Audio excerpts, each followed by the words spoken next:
কোন হজকে মাবরুর হজ বলে এবং মাবরুর হজের ফজিলত কি? নবী করিম সাল্লাল্লাহু আলাইহি ওয়াসাল্লাম বলেছেন, আল হাজ্জুল মাবরুর লাইসা লাহুল জাযাউ ইল্লাল জান্নাহ। মাবরুর হজের বিনিময় জান্নাত ছাড়া আর কিছুই নয়।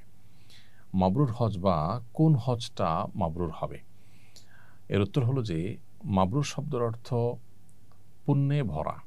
বিররুন থেকে মাবরুর, পুণ্য দিয়ে ভরা বা পুণ্য দিয়ে ঘেরা, এটাকে মাবরুর বলা হয়। যে হজে পুণ্য থাকে, অর্থাৎ পুণ্য দিয়ে যে হজ ঘেরা থাকে, পরিপূর্ণ থাকে, পুণ্যে ভরা থাকে যে হজ, সেটাই মাবরুর হজ। এখন এর কোনো ক্রাইটেরিয়া আছে কিনা যে কি পরিমাণ পুণ্য হলে সেটাকে মাবরুর হজ বলা যাবে? উত্তর হলো, যে হজে আসলে কোনো গুনাহ নেই, কোনো পাপাচার নেই, হজে যে নিষিদ্ধ বিষয়গুলো আছে সেগুলো থেকে বিরত থাকার বিষয়ে সচেতন থাকা গেছে এবং ভালো কাজ দিয়ে হজের পুরো সফরকে মোড়ানো গেছে, সেটাই মাবরুর হজ।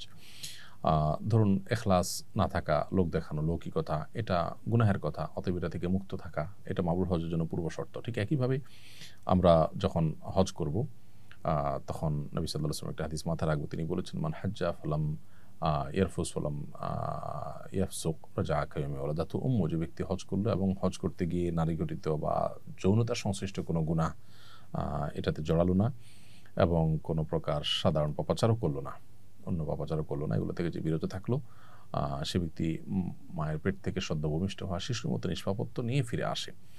তো হজ করার সময় ঝগড়াঝাটি করা কোরআনে নিষেধ করেছেন আল্লাহ তাআলা।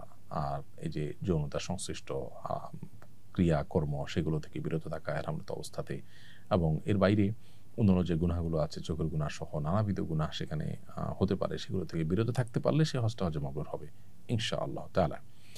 এছাড়া পুরো হজ জুড়ে মানুষের উপকার করা, কল্যাণ করা, সবর করা, এগুলোর মধ্য দিয়ে ইনশাআল্লাহ হজটা মাবরুর হয়ে উঠবে।